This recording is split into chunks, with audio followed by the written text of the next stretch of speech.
Hello, kamusta po kayong lahat dyan? Nandito naman po kami, si Mima at si Nyolo para magbigay po ng mga reaksyon ukol po dito kay Sara Duterte sa sagot niya sa House of Committee on Justice. Oo, kasi kahit itong si Terere dun, Oh, talagang nag-init din sa mistulang sagot ni Sara Duterte na Oo, parang humihingi ng tulong sa Supreme Court eh. Oo. 'Di ba? Parang ibinabalik, hindi naman nila sinabi na pupunta sila sa Supreme Court, pero yung, 'di ba? yung pattern na Oo, tinatahak na naman nila Sara Duterte ay parang pattern, patungo na.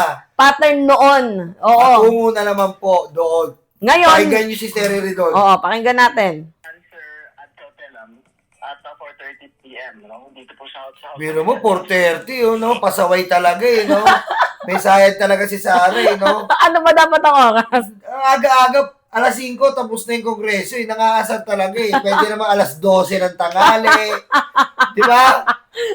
Yung ginawa talaga, 4:30, talagang hindi mo na nagantay talaga, Talagang May something talaga. may something talaga May sa sakit utak, na talaga. May sakit talaga. Di ba? Ibang klase. Tarantado, no? Oo. Pero ang totoo, parang hindi po ito sagot eh. Hmm. Kasi nagpapalusot lang po yung kampo ni Vice President Duterte. Oh, nagpapalusot daw, pre. Halata naman, di ba? Nagpapalusot lang. Kasi nga po, napakababaw ng dahilan, sabi ni Oo. Terry doon. Oo. Ang dahilan po, iba ang procedure sa presidente, iba ang procedure kay Sara. Oo. Ano ba naman yun? Ang hihina ninyo. Naka-live yun Kita-kita po ng buong Pilipino kung ano ang procedure na ginawa, di ba? Talagang ang gusto talaga nilang idein na yung ibalik ang issue kay Presidente. Eh, wala Oo. na nga eh. Wala nga Bumagsak na nga sa sufficient in substance Oo. eh. Di ba?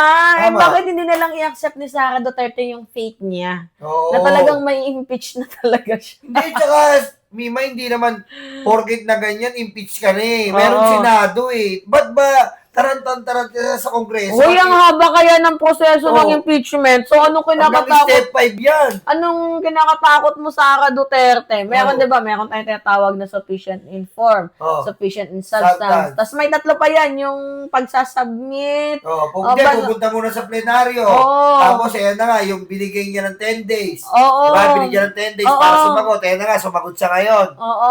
Ngayon, sasagot naman yung Committee on Justice. Oo. So, Oo. madaming process ang impeachment, hindi to biro. Dito pa lang sa sufficient and substance, mukhang nanginginig na kayo. How much more Oo. pa kaya kapag yung plenaryo ay ipinasa na ito dito sa sa Kongreso, tapos pagbobotohan na. Oo. Tapos, ito pa, wala pa nga tayo sa pinasapasampi na Oo eh. Ipapasampi na po dyan.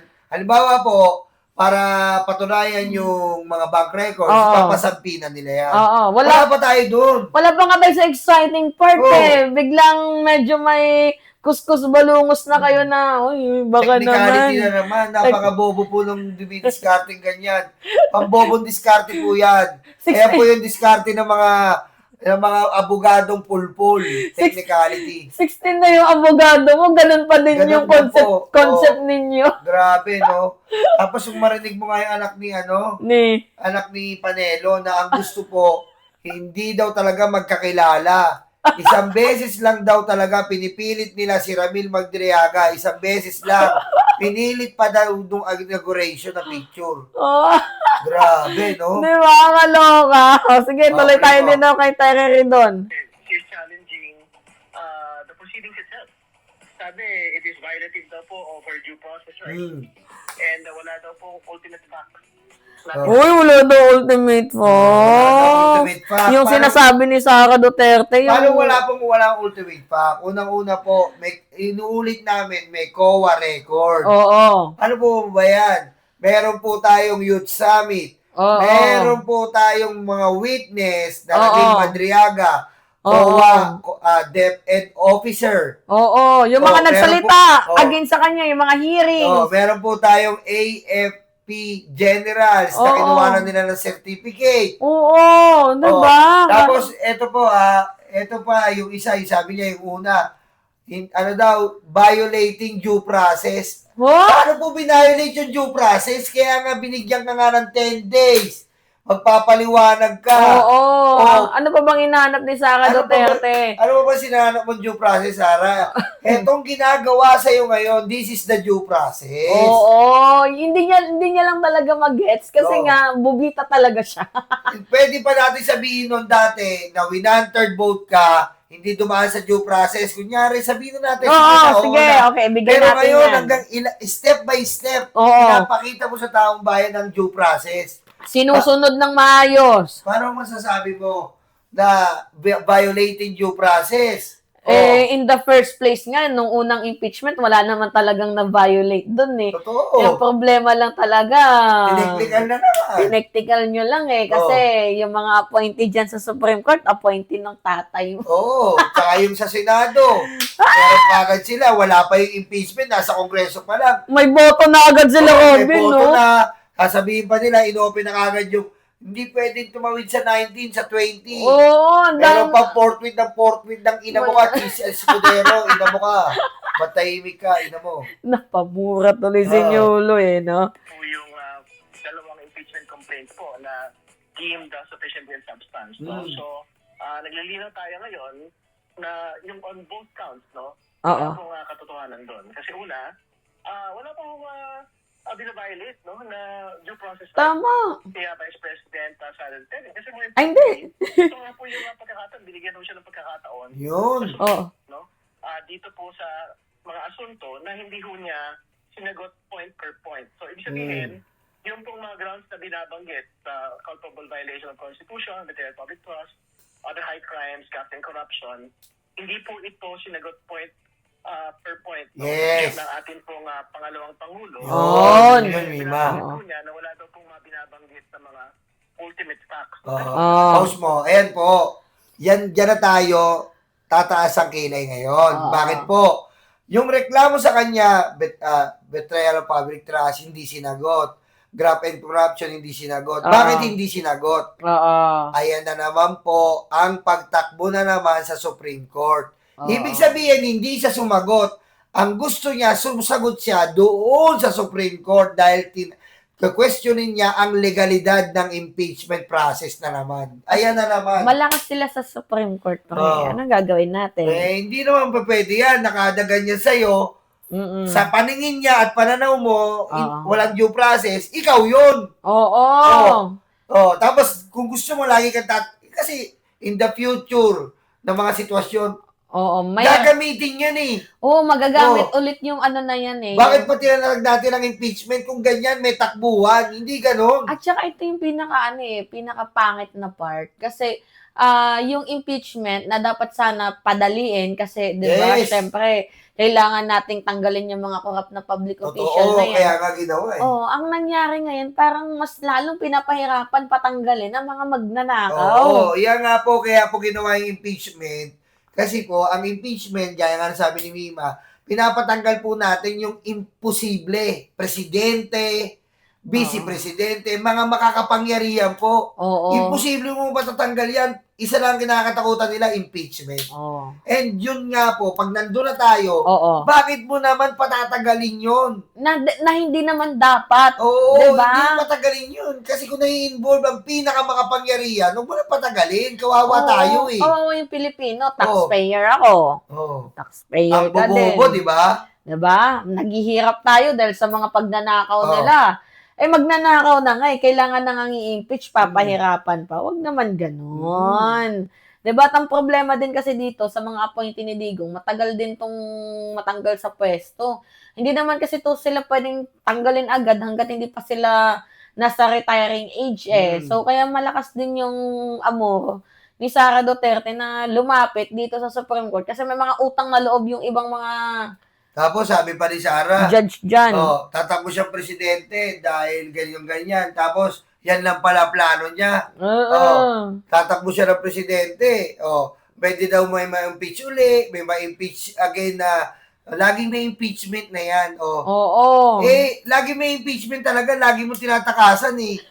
Ano akala mo? Gusto mo pag wag na kami mag-impeachment? Wag nang mag-file. Paano yung ninakaw? Paano yung transparency?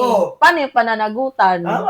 Diba? Yung proceedings po ng komite, I think exhaustive po yung mga facts eh. na pinag-uusapan ho doon, yung misuse of confidential funds, yung death threats against the President, Oo. the former House Speaker, and the First Lady, yung po kanyang salin. No? So these are ultimate facts that will be proven in the course of all of the proceedings of impeachment, even if we go to trial. No? So yung po answer ni Vice President Duterte, sa totoo lang walang laman. It's I think a 13-page document. Biro mo, 13 page lang, oh. Hindi. Saka makakita po, 13 page of document lang. Grabe po yung reklamo, ha. Yung isang reklamo sa kanya, yung betrayal of public trust lang. Ilang beses, ilan yung i-explain mo doon. Oo, 13 page lang. So, Tarantado. andyan na nga, nagbabadya na naman po ang pagtakbo sa Supreme Court yan. Oo, 13 page lang. Parang nanlalaro lang eh. Kasi kapag di naman sila sumagot, edi mas mapapadali yung process ng impeachment. Ngayon, sumagot sila, kineme na lang ata yun. Parang trip na lang ata nila yun. Diba? O, continue tayo. The mandate of the committee and also challenging po the complaints themselves. Okay. And syempre, ito naman ay susuriin ng House Justice Committee and kinakailangan din kung tanggapin man nila o hindi yung laman ng sagot nitong ni Vice Presidente Sara Duterte. Ano ang susunod na hakbang? Ang susunod pong hakbang, kailangan po mabigyan ng kopya yung pong mga complainant endorsers at bibigyan po sila ng 3 araw from receipt para magbigay po ng reply. After which, pagka po merong reply, pwede po mag-rejoinder ang ating pong pangalawang Pangulo. Sige. Reply pa. Yung pa-counter, parang mas Ayan na yan. Pag nag-rejoinder na, nandun na yan sa Supreme Court. Oo, ano na nila eh. Talagang planned. Medyo magaling din yung kampo ni Sara Duterte sa part na yan. Narinig nyo. Yan po yung bloodbath na sinasabi ni Sara. Asa na po ang bloodbath, mga DDS? Akala ko ba ready ka na, Sara Duterte? Yun po yung natin eh. Ganyan po ba yung gusto natin maging presidente? Bloodbath, lalabanan ko yan. Lahat kayo, manginginig ang tungtong nyo sa akin. Pero, ayan, tatakas kita naman sa technicality. Nakakaya po yun, yung tumatakas ka sa technicality mo. Technicality mo rin dadaanin. Diba? Ang pangit po nun. Ang pangit po nun, technicality mo lang dinadaya. Mahina po yun. Abogado ka na eh. Tingnan mo si Apulacay noon, diba? Nung kinasuhan siya yung mismo nag-abogado sa sarili niya. Tama. Diba? Kaysa naman sa'yo sa Duterte. 16 ng abogado mo. 16 na abogado mo. Tapos, ayan lang, ipapayo sa'yo. Oo. Technicalities na naman. Putik na naman. Ayun lang ba kaya ng mga magagaling na abogado ngayon ang ipayo technicality? Bakit? Para tumakbo na naman sa Korte Suprema. Pang-aabuso na po yan. Pang-aabuso yan. Grabe. Parang pangit na tingnan ng Supreme Court nito. Kasi pag ganyan po yung justice system natin, isipin mo, i-implement mo po yan sa mahirap. Kawawa po yan. Lalo na, katulad nila Sara na maraming perang tinatago. Kaya nila mambraso ng hustisya. Pampabraso na po yan eh. Totoo mo lang. Diba? Alright, mga minamahal. It's me again, Alicia ninyo. Yolo! Yan, short comments lang to kasi may mga lakad pa po kami nagagawin. Like na lang po ng video namin and pa-subscribe. Thank you. Thank you, mga kababayan. Alright.